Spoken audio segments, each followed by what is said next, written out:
바른미래당 이야기하겠습니다. 13일 날 바른미래당이 정식 출범했거든요. 네. 근데 너무 조용해요. 관심이 없어. 네. 공동대표에 유승민, 박주선 이렇게 맡았는데. 그리고 원내대표가 김동철을. 네, 그러니까요. 국민의당 원내대표가 그대로 이제 이어지는 그런 부분이고, 토론 끝에 그 노선에 대해서, 일종의 이념에 대해서는 당원 당규에 안 넣는 걸로.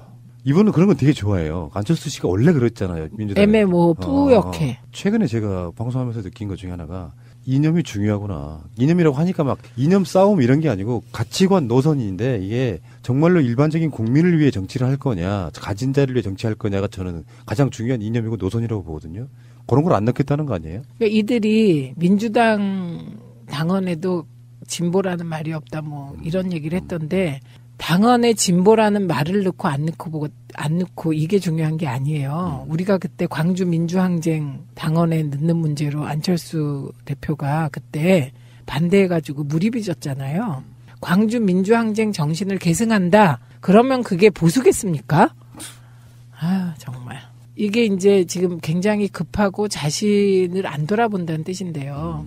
사실 정체성이 없으면 그건 정당이 아니죠.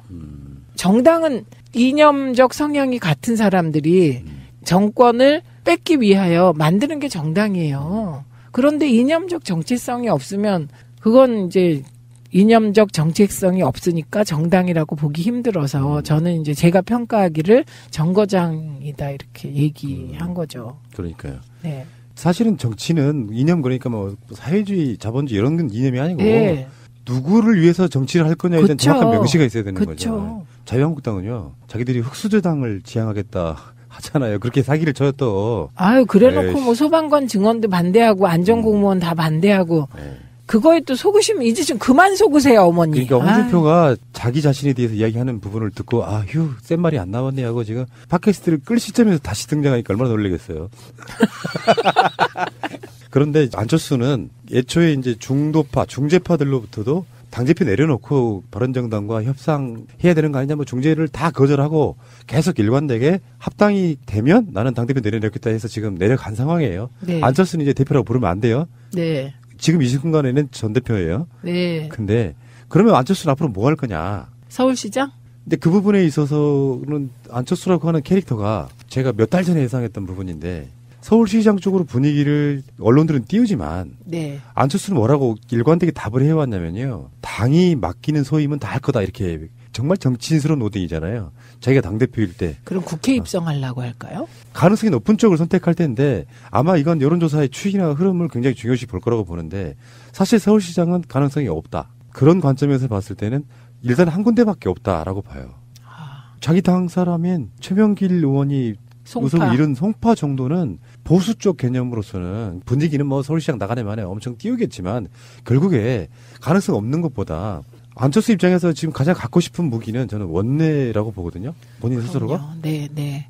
원내인 것과 원외인 것은 하늘과 땅 차이고요. 국회 주변에는 국회는 국회의원인 것과 아닌 것으로 나누어진다.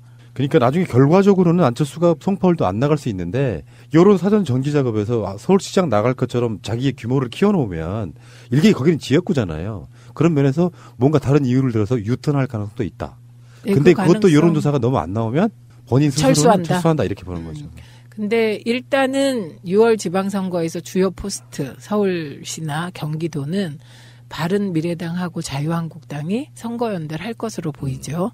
그리고 송파도 선거연대 할 것으로 보입니다. 그래서 그 선거연대를 통해서 그러니까 6월 지방선거가 양당이 다 이기려고 하는 게 아니라 선거연대를 통해서 최대한 해보고 6월 지방선거 이후에 헤쳐모여 한다. 이런 흐름으로 보입니다. 목표가. 그러니까 그렇게 잡았을 때 안철수가 서울시장 출마하고 송파 출마하고 안 하고는 사실 큰 틀에서 보면 별게 아닌 거죠. 그러니까요. 예, 맞습니다. 그다음에 마지막으로 하나 짧게 질문 하나 드릴게요. 그 청와대 게시판에 청원 올라가 있는 거 아시죠? 국회의원 급여를 최저시급으로 하자. 저는 뭐 100% 동의해요. 그런 거. 100% 동의요? 예, 왜냐하면 저는. 잠깐만요. 섣불리 대답하시면 안 되는 게. 예. 열심히 하시는 분들도 있잖아요. 국회의원 중에. 민주당이나 뭐 진보정당 쪽에. 그러니까 그 7,530원으로 시급을 정해라. 이 말에 진의를 알아들어야 돼요. 그래서 저는 들어라 야당들아 이렇게 트윗을 올렸습니다. 그 전제는 일어나기 때문이에요. 흔들기 때문이에요. 그러니까 사실상 그렇게 바뀔 가능성은 1도 없지만 네. 국민들이 오죽하면은 그렇게 나오겠어요. 정말 국민들 뼈 빠지게 고생해서 먹고 삽니다. 그러니까 국회가 그러면 안 돼요. 민주당이 포함되니까. 근데 민주당은 나름 열심히 잘하기 때문에 들어라 야당들아 이렇게 해야죠. 이런 마인드는 어떠세요? 근데 민주당 국회의원들의 너무 빠른 여당화, 전투력 좀 많이 떨어졌다 이런 얘기 비판 어떻게 받아들이십니까? 제가 국회의원이 아니라 그거 답할 의무가 없습니다.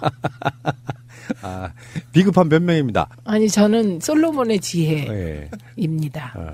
신기한 게 개개인으로 놓고 보면 굉장히 많은 분들이 다 훌륭하세요. 근데 집단화되면 마치 우리 같은 남자들이 이주영 실장님이 너무 잘하는 이야기일 텐데 예비 군복을 입으면 뭔가 달라지는 거랑 좀 비슷한 게 있어요. 300분의 1, n분의 1이 주는 안온함이 있어요. 그러니까 청취자분들이나 여당 또는 문재인 대통령 지지자분들 입장에선 좀 더 이렇게 가열차게 싸워주면 좋겠는데 언론상에 드러난 사람은 별로 없다는 느낌을 분명히 갖고 있는 건 맞거든요. 그래서 뭐 최민희를 제외한 모든 국회의원들, 그러니까 국회의원도 아니신데 모든 국회의원들 너무 좀 잘 싸워주는 게 아니냐. 최민희는 뭐 정편 케이블 채널 나가서 너무 잘 싸운다 뭐 이렇게 칭찬이 쏟아져가지고 드린 말씀이었어요. 군계일학? 저 적폐의 표적이에요. 저요 민영삼도 민영사상 고발했고요. 그 다음에 고영주도 저 고발했고요 검찰에. 그리고 뭐 이미 뭐 알고 있는 건도 있고 그래서 정말 고단한 적폐의 표적입니다. 이러시면서 이제 비중을 늘려가시면서 최민희가 지금 사선인가 현역인가 이런 날이 분명히 온다고 저는 봐요. 그래서 존재감 없는 분들보다 저도 깜짝 놀란 게 최근에 그 여당 국회의원 중에 핵발전소 문제를 탈원전 부분을 원상 복구해라 이렇게 하신 분들이 문제는 그 내용은 충격적인 걸 떠나서 저런 분도 있었구나라고 또 처음 듣는 국회의원이 나오는 거예요. 아 그렇구나 이런 생각이 좀 들더라고요. 그러니까 국회의원들 중에 존재감 있는 사람은 사실은 손가락으로 꼽을 수밖에 없는 정도. 그래서 대표, 원내대표, 원내수석, 부대표, 최고위원 그리고 대변인 하려고 하는 거죠. 정치적으로 성장하는 한 발판이 되니까. 알겠습니다. 고생하셨고 오늘은 아쉽게도 최민희 의원 목소리로만 하루를 지배하는 그런 날은 안 될 것 같고요. 자, 명절 잘 보내시고 명절 후에 맞다. 고맙습니다. 잘 보내세요. 네, 새해 복 많이 받으시고요. 네. 감사합니다. 다음 주에 뵙겠습니다. 고맙습니다. 예. 오늘도 이렇게 또 저와 함께 네버엔딩 스토리를 꾸며주실 세 분을 소개해드리도록 하겠습니다. 저는 개그맨 김일희고요. 네, 제 옆에는 우리 약초님 자리해주셨습니다. 안녕하세요, 약초입니다. 네, 약초님은 또 그거 하잖아요. 또 귀두 방송 하잖아요. 예. 귀두 스토리. 귀두 스토리가 또 인기가 많아졌는데. 예. 똑바로 얘기를 해줘야지. 정확하게 이름이 귀농일기입니다. 네, 귀농일기. 귀농일기에 빠져든 두 사람 해가지고, 그 나머지 한 사람이 바로 이제 청취자분들이잖아요. 그래서 이렇게 억지로 껴 맞췄어요. 예. 좀 늦었어요? 예. 이번에 그 추천 방송 되면서 네네. 한 100명 는 것 같아요. 와. 그럼 지금 총 몇 명 정도 되셨어요? 아까 보니 287명이던데요. 와. 그래서 점점 성장하고 있다라는 게. 100명이면 거의 뭐 30% 성장한 거잖아요. 광고 넣고 싶다. 예. 와. 방송으로 진출해야 되는데. 네. 6시 내 고향을 무너뜨리기 위해서. 야, 근데 이제 서서히 점점 늘어날 거예요. 이제 오랫동안 꾸준히만 하시면. 예. 점점 나이 좀 드신 분들은 이제, 조그맣게 농사 지면서 이렇게. 그렇죠. 살고 싶다 하시는 분들이 많이 있어가지고. 그러니까 저는 좀 환상을 깨는 방송이라고 보시면 돼요. 그러니까 6시 내 고향, 뭐 인간극장 이런 데서 네. 환상을 많이 불어넣거든요. 그러니까 전혀 현실과 상관없는 별개의 일을 이제 현실처럼 이렇게 내기 때문에 네. 제 방송을 들으면 이게 실제인가 보다 오히려. 그리고 실제 농사 지으신 분들은 제 말이 더 현실성이 있다는 걸 다 알아요. 위험하네. 그러면 이제 귀농에 관심 있어 왔다가 하면 안 되겠다. 다시 나갈 거 아니에요. 네. 근데 그런 거 보고 귀농했다 실패하신 분들을 제가 많이 봐가지고 네. 좀 도와드리려고 하는 거죠, 사실. 네, 어쨌든 굉장히 그 진솔하게 솔직하게 예. 뭐 거품 없이 그냥 있는 그대로 얘기해 주신다는 거잖아요. 예, 진짜 거품 없어요. 저는. 네, 알겠습니다. 우리 약초님 한번 믿어보시고 한번 관심 가져주시기 바라겠습니다. 팟캐스트 다음 주에는 한 300명 넘을 수 있도록 기대 많이 고맙습니다. 하겠고요. 자, 우리 마차님 자리해 주셨습니다. 안녕하세요, 마차입니다. 네, 마차님 어떻게 또 뭐 요즘에 근황이 어떠세요? 고민거리 좀 하나 해결되셨어요? 저번에 법원 갔다 온 이야기 했었잖아요. 가려고 준비하고 있다 뭐 이런 얘기만 했었어요. 네, 그래서 그 주에 있었기 때문에 소액 재판이지만 제가 다녀온다고 했었잖아요. 네, 예. 그래서 가서 정말 5분도 안 하더라고요. 금방 끝나네. 그런데 판사가 여자였고 예. 제가 원고잖아요. 돈을 네. 받아야 되는 사람. 어. 저한테만 질문을 하고 피고한테는 질문도 안 하더라고요. 야, 그럼 좀 유리한 건가, 여기? 아니, 피고는 그 할 말이 뻔하잖아요. 아닙니다. 나는 모릅니다. 기회가 안 갑니다. 야, 잠깐 이야기를 하자면 그 사장이 나왔는데 자기가 이제 사업자 등록증상의 사장이 아니니까 네.